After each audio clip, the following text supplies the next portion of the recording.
बहुत से आदमियों से अपन सुनते हैं कि भाई जो भाग्य में होता है वैसा ही होता है, भाग्य में लिखा हुआ उसको अटल नहीं कर सकते।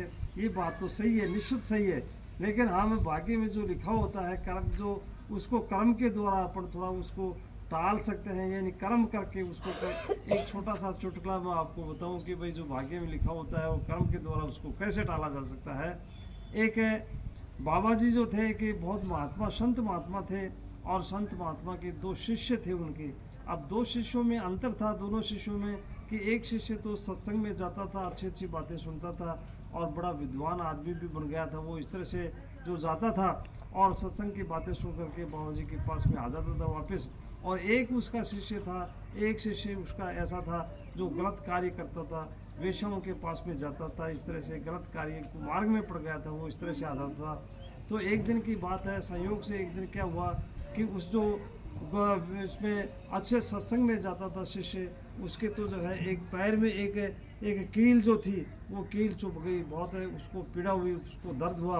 और एक जो दूसरा शिष्य जो था वो मार्गगामी था, उसके जो है उसको एक सोने की पोटली मिल गई उसको रास्ते में चलते हुए। तो वो दोनों आ गए, दोनों आकर के बाबा जी से पूछे, संत महात्मा से पूछते हैं कि महात्मा जी ऐसा कैसे हो गया कि मैं तो जब सत्संग में जाता हूँ अच्छी अच्छी बातें सुनता हूँ, लोगों को कहता हूँ भी ये सारी बातें हैं, और मेरे तो ये जो है सो एक कील चुभ गई है, और एक जो है एक आपका शिष्य है जिसको सोने की पोटली मिल गई है, जो कुमार्गी है, इस तरह से। तो संत महात्मा ने बताया, देखो इस तरह से आज जो इसको सोने की पोटली मिली है उसके भाग्य में एक राज लिखा था, उसके भाग्य में एक राज लिखा था आज के दिन, लेकिन जो है उसको एक सीमित हो गया, उसके जो गलत कार्यों के कारण के कैसे उसको एक सोने की पोटली में उसको संतोष करना पड़ा, ये उसके भाग्य में लिखा था।